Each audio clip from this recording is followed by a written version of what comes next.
For a lot of people that are into public transport business, if you do not have a car, probably you have a generator as a result of the lack of constant electricity supply in Nigeria. This will definitely come as a good news, not because it's totally a good news. I mean, for people that need to make use of generator for their businesses or for their homes, it's not even healthy. It's not the best way. The government is supposed to provide electricity, but for people that have cars, that have tractors, this will come as a good news to them. Although the world is moving towards cleaner energy without fossil fuel. Right now, the federal government has reduced the amount of petrol to 125 from 145. The federal government has directed the Nigerian National Petroleum Corporation to reduce the pump price of petrol from 145 naira to 125 naira per liter. This, the government said, was to reflect the current crash in the global price of crude oil. That is about 0.34 USD, less than a dollar. That is what it is per liter. Now we are talking of a country that actually has the crude oil itself. A country that doesn't have a national refinery. They have to go out there to refine. Although Dangote has come up with a refinery, it's going to be a private business. We don't know what this will end up being. Of course, give business to people. People will be able to get jobs, and it's all about monopoly anyway. I hope more people can come up with refineries, also to refine oil. Private businesses, private private citizens come up with refineries, just like Dangote too. Of course, Dangote is a rich man. How he got his money is not what we want to talk about here. Is it through monopoly or whatever? But I think other people too can come together to create the same. Let's refine oil in Nigeria. Let's refine the crude oil in Nigeria, as we have Innocent in the southeastern part of Nigeria. At least is able to assemble, fabricate cars, and come up with it, which I believe most of this should be encouraged in Nigeria. The President Major General Muhammadu Buhari retired. The President of Nigeria approved the price reduction after the Minister of State, Petroleum Resources, Mr. Timpre Sylvia, briefed him on the matter as it is the global price of crude oil. Silva also made a presentation to the Federal Executive Council on Wednesday. The Punch newspaper reported this.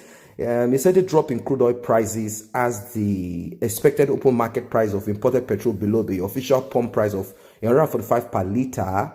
The document said it had the therefore the federal government is directing the NNPC to reduce ex-coastal and ex-depot prices of PMS to reflect the current price realities. Speaking with journalists after the session, he said the new price would take immediate effect. The government directed the NNPC and the PPPRA to work out the details. He added that the pump price of diesel and kerosene would also be reduced. Silva said the NNPC would roll out all the new prices soon. Crude oil sells for about $29 per barrel, dropping from about $60 in December. That's to tell you that the people are no longer interested in crude oil any longer. So the country should begin to diversify. Just like what is happening in the United Arab Emirates, they are diversifying their economy. They are not going to rely only on crude oil. That's what happened in the United Arab Emirates. They are not going to rely on just crude oil. They are diversifying into other forms of businesses that will grow their nation. I believe Nigeria should begin to work towards that too, not just crude oil, petrol, and that's all they are dealing with. Of course, we know it's not going to go off within seconds. There are a lot of cars that are still being produced right now, but gradually, when you look at Europe and America, you realize that they begin to come up with cars that all you need is just charge it and you just drive around. But then maybe they will get better with it, because it is still not as effective. Although it's cleaner, it's not as effective as the cars that use the diesel, petrol, and all of that. Now, let us look at the issue of kerosene being used in Nigeria. Of course, there are houses that use the gas, but it is so terrible. It's a shame that you'll find houses still using the kerosene in the stove, and they use that it makes the whole house, the whole of the walls, and it's not even a clean form of energy, or it destroys the ozone layer, and even the cars itself, what comes out of it destroys the ozone layer, and the one also destroys health. Just imagine the kerosene lamp and the stove and all of the fumes that comes out of it. You inhale it. It also colors the walls and makes the house dirty. And we shouldn't be using that at the moment in Nigeria. We should have gone past this. That's not to say gas does not have its own downside, but then if precautions are taken, gas shouldn't be stored exactly where you have the fire. It should be stored in a safer place, and that would help. So these are things that we need to look into. Anyway, some say that the price that has been reduced to 125 is not even good enough, that the price should go down as low as 95 naira. And those are what people are talking about. The government would rather say we are subsidizing this and that, we are subsidizing petrol. There are challenges also that we've come to find out also, that the government have also explained. This is about people, not just ordinary people buying few gallons of petrol or diesel. There are certain groups of people that will take advantage of the government reducing the price of petrol or any of these petroleum products, reducing the price for the citizens to be able to afford it. Then you see some tankers, some middlemen buy this in bulk, and they act like they are buying it for themselves, either for a company, and they eventually go out to sell times 4, times 7 of the amount that the government. So these are the challenges that the government found out, that even Obasanjo found out this, and he came up with this lack of trust amongst the people that you're dealing with. I'm talking about the middlemen and the retailers of these petroleum products. So these are issues. So the government needs to come up with ways of combating such thing, which is very difficult, because if someone is going to buy a particular liter of petrol or diesel, and you cannot start questioning the person about how much you're buying, where are you taking this to, how much.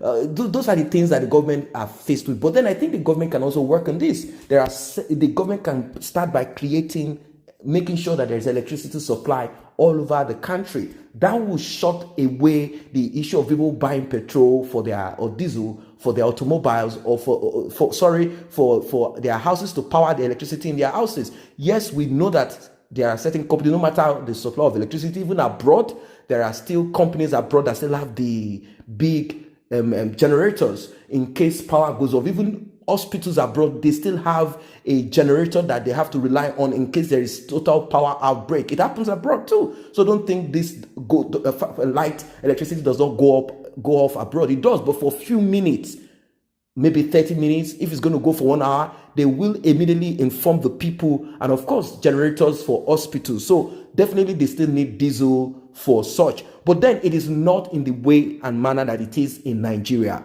The government needs to work on this and make sure that electricity is supplied right now. Presently, Buhari's administration is meeting up with Siemens, and they are thinking of finding a way to provide more electricity supply. Increase the grid and make sure that electricity is available for everyone in Nigeria. So if they can look into this, then I think the demand for petrol, diesel, and all of that will reduce. It will only be for cars. And moreover, we'll have more cleaner air, rather than what we have at the moment that is polluted, and noise pollution. They are better past my neighbor generator.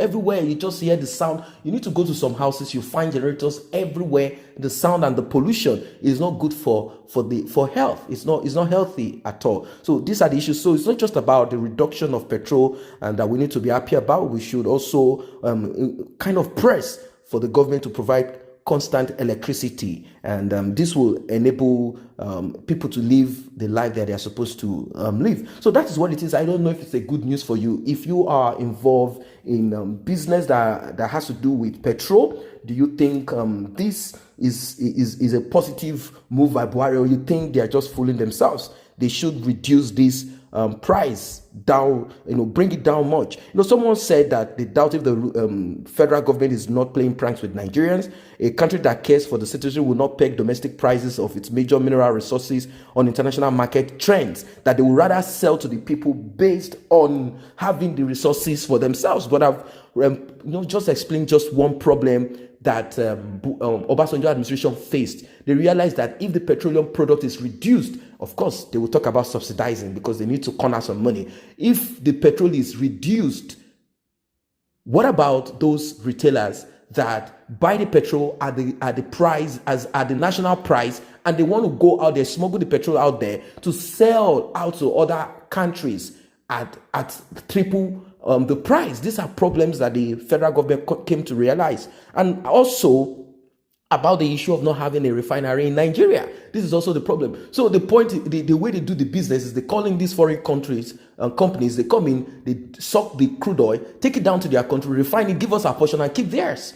This is not good for business, and they've been doing this over time. What about the people that have been giving oil well in Nigeria? We know what they've done with it. So these are the issues that are on ground. So this is what someone here is saying, that the government should not peg domestic price of major minerals resources on international market trend. This is like a case of placing the cart before the horse. So what's your own opinion about this? Let us know in the comment section below. And while you're that, if you are not a member of this channel, let's grow it together by you tapping on the subscription button and the red notification icon bell. It will definitely alert you whenever videos are uploaded. Thanks for stopping by.